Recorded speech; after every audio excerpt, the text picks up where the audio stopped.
સુરત મહાનગરપાલિકા દ્વારા ઝીરો દબાણ રૂટ પર સ્ટ્રીટ વેન્ડરો દ્વારા કરાતા દબાણ દૂર કરાતા વેન્ડરો દ્વારા રસ્તા પર ઉતરી આવીને ભીખ માંગીને પોતાનો વિરોધ નોંધાવ્યો હતો અને તમામ વેન્ડરો દ્વારા વેપાર કરવા માટે પાલિકા અલગ જગ્યા ફાળવી આપવામાં આવે તેવી માંગ કરાઈ હતી અને જો આગામી સમયમાં પાલિકા જગ્યા નહીં ફાળવે તો આંદોલનની ચીમકી પણ ઉચ્ચારી હતી। પાલિકા દ્વારા ઝીરો રૂટ દબાણના 119 પૈકીના 47 રૂટ પર કડક કાર્યવાહી ચાલુ છે, જેને લઈ ધંધો રોજગાર છીનવાતા પાલ આરટીઓ ફૂડ વેન્ડર્સ દ્વારા દેખાવો કરીને પાલિકા પાસે મદદની માંગણી કરી છે।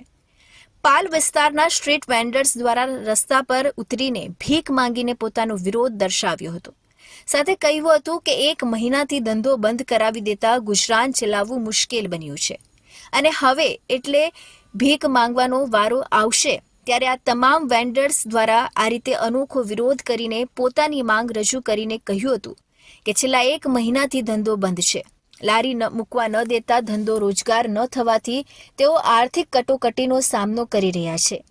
આગામી દિવસમાં પણ પાલિકા દ્વારા ઝીરો રૂટ દબાણ પર કાર્યવાહી શરૂ જ રહેશે તો વેન્ડર્સ પરિવારનું ગુજરાન કેવી રીતે ચલાવશે? પાલિકાએ વૈકલ્પિક વ્યવસ્થા કરવી જોઈએ।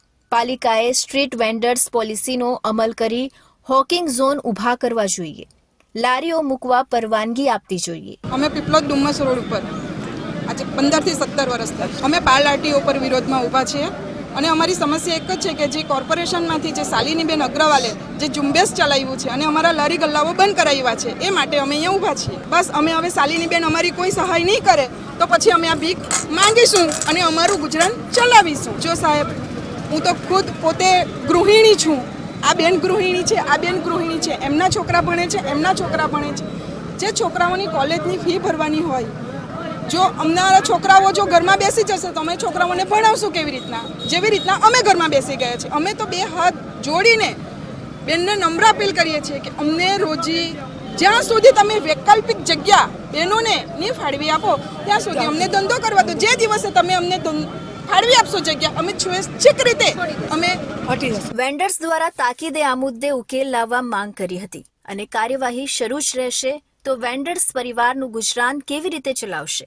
એ માટે આવનાર સમયે તમામ બેરોજગાર થયેલા સ્ટ્રીટ વેન્ડર્સ આંદોલનનો માર્ગ અપનાવશે એવી ચીમકી પણ ઉચ્ચારી હતી।